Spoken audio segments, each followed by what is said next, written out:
Hello guys, welcome back to my YouTube channel. మాదైతే marriage అయిపోయిన next డేనే మేము తిరుపతికి వెళ్ళామని అయితే నేను ఆల్రెడీ రీల్స్ అయితే పోస్ట్ చేశాను యూట్యూబ్లో. చూడని వాళ్ళు ఎవరైనా ఉంటే చెక్ చేయండి.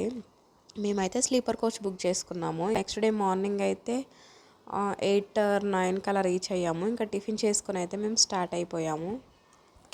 ఇంకా ఏడుకొండలు అయితే మేము మెట్లు ఎక్కుదాం అనుకున్నాము, బట్ నాకు శారీ మీద అవ్వదని చెప్పి ఇంకా మేమైతే పైకి వ్యాన్ కట్టుకొని అయితే వెళ్ళాము. ఇంకా పైకి వెళ్ళిన తర్వాత అయితే మా మరిది అయితే ఇక్కడ హెయిర్ ఇస్తున్నాడు. మా పెళ్ళి ఎలాంటి ఆటంకం లేకుండా ఉంటే మాత్రం తిరుపతి వచ్చి జుట్టిస్తా అని మొక్కుకున్నాడంట. ఇంకా సో తనైతే ఇచ్చేస్తున్నాడు. ఇంకా మేమైతే దర్శనానికి అయితే స్టార్ట్ అయిపోయాము. ఇంకా నేనైతే ఫస్ట్ టైం తిరుపతికి వెళ్ళడం, ఎంత నడిచేది ఉంటుందని నాకైతే తెలియదు. ఇంకా దర్శనం టికెట్స్ అయితే తీసుకున్నాము. ఫోన్స్ అన్ని లాకర్లో పెట్టేసాము. మా దర్శనం అయితే 3:56కి అయితే కంప్లీట్ అయిపోయింది guys. Thank you for watching guys. Subscribe for more videos. ఎవరైనా చూడని వాళ్ళు ఉంటే ఛానల్ విజిట్ అవ్వండి.